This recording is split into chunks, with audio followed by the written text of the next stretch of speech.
शिकायत करने चले हैं। हाँ बताए महाराज कि 2 दिन पहले फोन प्रोग्राम रहल त बजावत कि हम बनी दुख में हमर माल भी उख में। हां कहे के चाहिए तो एकर माल भी है उख में, ई भी है दुख में। हां रउआ काहे बनी हुक में? ए मर्द पगलाए वाला बाड़ा की पगला गइल बा। एकरे नाम कितना सुंदर बजौने बनया है माई सिटियों न डोले हो तवनी बनवा ना माई मोरे लावे लू बसरवा हो तवनी बनवा। कितना सुंदर बात। भोजपुरी के मतलब यही बात। सुमिरन गाई तो भक्ति ले बेंजुला भरे इन के हम गावता ने सुमिरन कोनो सिंगार रस बजा दे। हां कि हो वाला फील दो मुड़ी धक चील दो बचल बाटे माल जवन होनी है उझील दो। लोग कही कि ब्यासवा ठीक बारे बेंजू वाला लौर लेके खेत लाइक हो गई। लेकिन एहू लोग के दोष नहीं के प्रधान जी ना एहू लोग के मन भैया दोष नहीं के ना। आज जैसन भोजपुरी की व्यवस्था हो गई प्रधान जी। हां तैसन लोग बजावत था। आज पहले के भोजपुरी में आज के भोजपुरी में यही अंतर हो गया। हां पहले के भोजपुरी से सुगंध आवे, आज के भोजपुरी से दुर्गंध आवे लगा। हां पहले बेटी बहन मेल फीमेल लेके संगे भोजपुरी सुने लो। हां आज के अकेलहो सुने में लाज लागे लागल। हां ईयरफोन लगावे के पड़त कान में। कैसन परिवर्तन हो गई।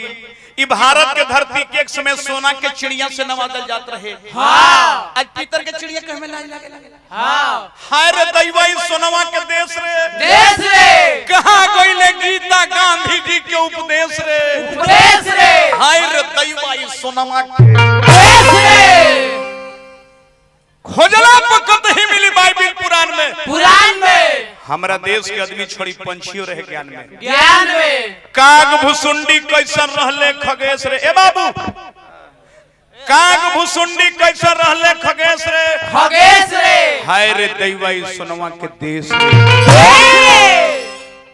कौआ हमरा रामायण के कथा कहे देश के।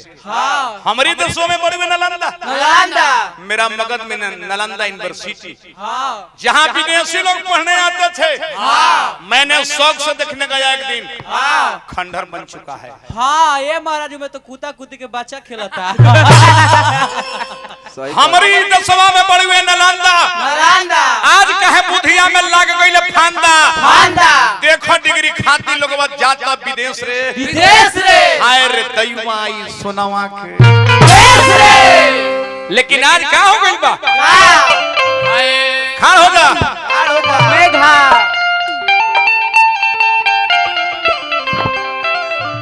आज डगमग धरती डोले लागल ले माई का कि चोरावा के सिपाहियो नहीं बोलत रे भैया नहीं बोलत रे भैया नहीं बोलत रे भैया। आज पूजा तुही लोग नाचो हम ना नाचो।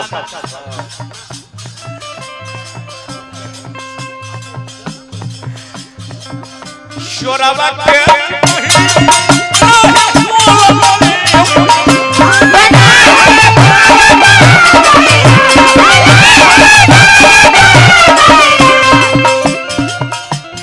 माई मोरायो धर्म से धरतिया प्रिय डोलत रे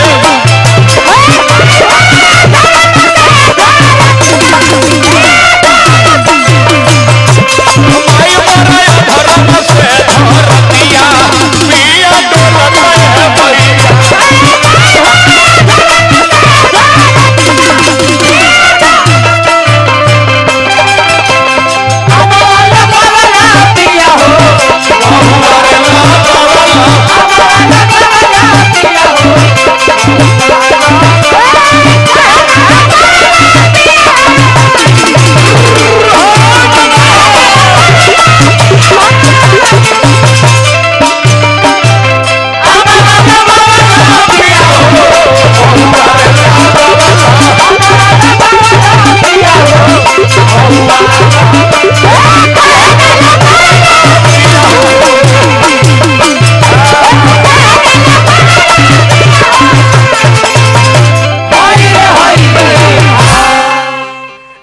अरे केकर दोष हो आज के समयाना दोष हो कि आज के जनाना के दोष हो कि आज के मर्दाना के दोष हो कि आज के थाना के दोष हो केहू के दोष नहीं के ना ई कलयुग समय के दोष बा यही से बिरहा भा में हम उत्तर प्रदेश देवरिया जिला के लोग आवेला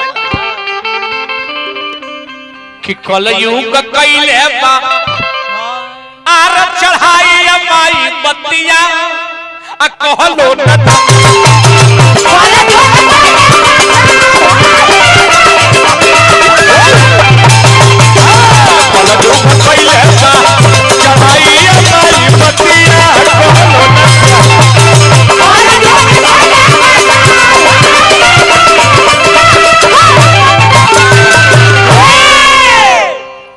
आज अबर भइले जबर अबर भइले जबर सबर अरे कतना ले कोरी लागे अनि बही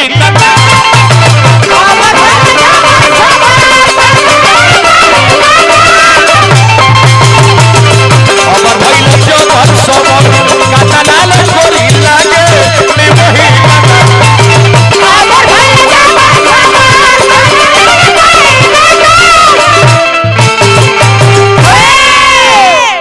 देखली ना कुंवर जी के लिपस्टिक के टीका मरले हरि राम राम एक ताल में तन में देखब के गरम कइले बनी अब के का करी है हां देखो टीका लगल बड़ा है देखिए एगो काहर टीका लगइले बड़ा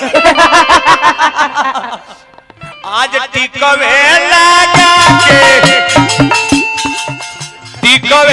लगा के बथरी खोल दे बथरी खोल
अंतिम पद में कहो ए माई आज ऐसा देखा जाता कि एगो महतारी के 4 गो बेटा आ चारों के भीख मांग के पोस पाल देता रही आ 4 गो बेटा मिल के एगो महतारी के परवश निखल से चला ना हाय रे बेटा हाय रे कलयुग त एगो इनरवा भरे अरे 4 गो के पानी चारों से आ एगो ना भर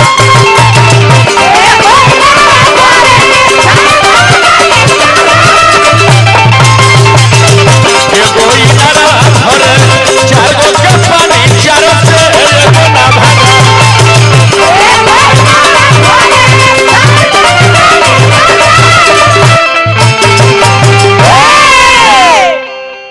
मास्टर मुना जुगावा आज बाउरे के आइल भइले असली न पा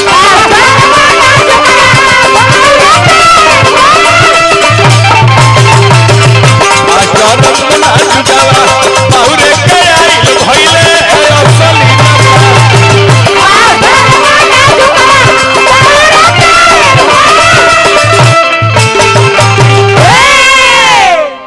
सिटी हो बरसा। मेघा जी मिजाज में आवे तो भी जवान कालू तरत और थिरके के चाहिए देखत कैसे है तो मेघा कि मिसरी जो खोल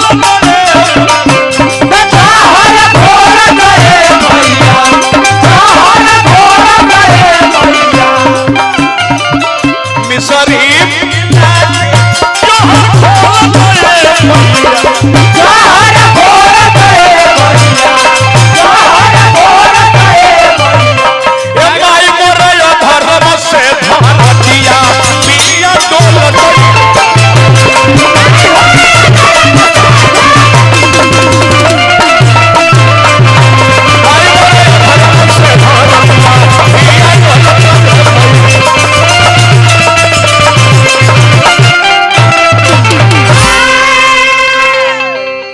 पेट बढ़ाइए अब